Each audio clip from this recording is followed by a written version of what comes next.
కొత్తగా ఆంధ్రప్రదేశ్కి అమరావతి క్యాపిటల్ గా నిర్ణయించడం జరిగింది.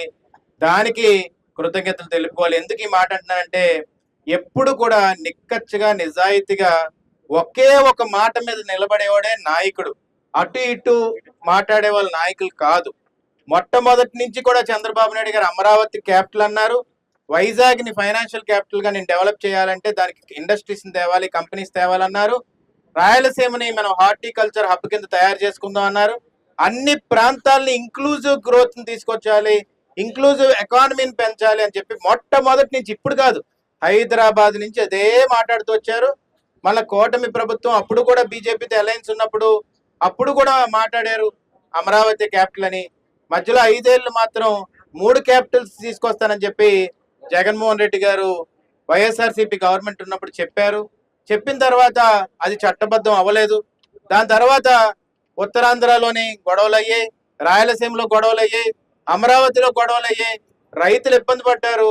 రైతులు మొత్తం కూడా ఎంతో మంది పాదయాత్ర చేశారు, ఎంతో కష్టాలు పడ్డారు. ఆ రైతుల కన్నీరుకి ఈరోజు చంద్రబాబు నాయుడు గారు నిర్ణయించి, చంద్రబాబు నాయుడు గారు ఒకటే కోరారు, వాళ్ళ త్యాగాలకు ఫలితం ఉండాలని చెప్పి అమరావతిని క్యాపిటల్ గా నిర్ణయించి అమరావతిని మొత్తం గ్రీన్ ఫీల్డ్ రాజధానిగా దేశంలోనే కాదు ప్రపంచ వ్యాప్తంగా కూడా ఒకటే ఒక రాజధానిని తయారు చేసి ఆ రాజధానిని ఎగ్జాంపుల్ గా చూపెడతానని చెప్పి నార్మన్ ఫాస్టర్ అని చెప్పి ఒక ఆర్కిటెక్ట్ ని, ఎవరు కూడా ఇప్పటికొచ్చి ఇండియాలో అలాంటి ఆర్కిటెక్ట్ ని తీసుకురాలేదు. మొట్టమొదటిసారి నార్మన్ ఫాస్టర్ అని ఒక ఆర్కిటెక్ట్ ని తీసుకొచ్చి గ్రీన్ ఫీల్డ్ రాజధానికి ఆర్కిటెక్చర్ చేసిన ఏకైక దమ్మున్న నాయకుడు నారా చంద్రబాబు నాయుడు గారు అని చెప్పి ఈ సందర్భంగా చెప్పదలుచుకున్నాను.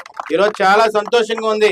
అందుకనే మా కుటుంబ సభ్యులందరూ బయటకు వచ్చి, మా అబ్బాయి శివన్ కూడా ఇక్కడ ఉండి అందరం కూడా, ఎందుకంటే వీళ్ళకి భవిష్యత్తుగా ఉపయోగపడే క్యాపిటల్ అది.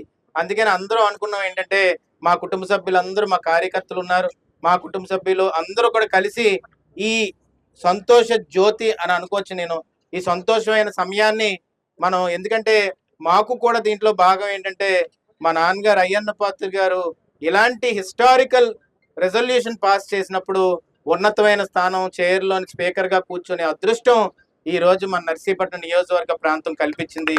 దానికి అయ్యన్న పాత్ర గారు ఉదయం నుంచి కూడా చాలా సంతోషం వ్యక్తం అంటే, హిస్టరీలో ఎప్పుడు చంద్రబాబు నాయుడు గారు, లోకేష్ గారు ఇంత ప్రయత్నించారు, పవన్ కళ్యాణ్ గారు కూటమి ప్రభుత్వం ఉండి ప్రయత్నించింది, బీజేపీ వారు ప్రయత్నించారు, అందరూ చేస్తున్న సమయంలో అయ్యన్న పాత్ర అనే వ్యక్తి స్పీకర్ గా కూర్చొని ఉన్నాడు. అలాంటి సమయంలో ఆంధ్రప్రదేశ్ కి మనకి అమరావతి క్యాపిటల్ అఫీషియల్ గా వచ్చిందనే ఘనత మన నర్సీపట్నం నియోజకవర్గానికి కలిగింది. అందుకు మన ఓటు వృధా అయిపోలేదు. నాకు చాలా సంతోషం ఏంటంటే, ఈరోజు మాట మీద నిలబడే నాయకుడు అన్నాను. ఎందుకు అన్నానంటే, ఒక మాట ఇచ్చాడు, అదే మాట మీద నిలబడుతున్నాడు. నిన్న ఏదో అన్నాడు, గన్ అంటే మావి గన్, నాకు అర్థం కాలేదు నిజంగా, అందుకనే మర్చిపోయాను. మావి గన్ అంటే గన్ను, కత్తి, కొట్లు ఉంటేనే నచ్చుతుందేమో, మరి నాకు తెలియదు. ఈ రోజు మావి గన్ అంటే కామెడీ అయిపోయింది. ఇవాళ పార్లమెంట్ లో కూడా బీజేపీ నుంచి ఒక పెద్ద ఆయన మాట్లాడుతూ, ఏంటండి ఇంత నవ్వులాట్ చేసేస్తున్నారు, ఒక మాజీ ముఖ్యమంత్రి అలా మాట్లాడొచ్చా, మావి గన్ ఏంటండి అంటే, ఎవరో కుర్రోడు ఇందా రీల్ చేస్తున్నాడు, ఇంకెందుకు గొడ్లను పెట్టవలసింది నువ్వు, ఇలా మాట్లాడుతున్నాడు.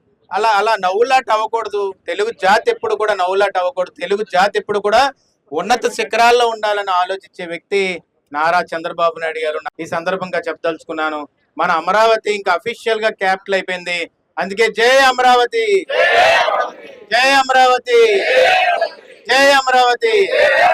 Please subscribe to Leo news for more videos.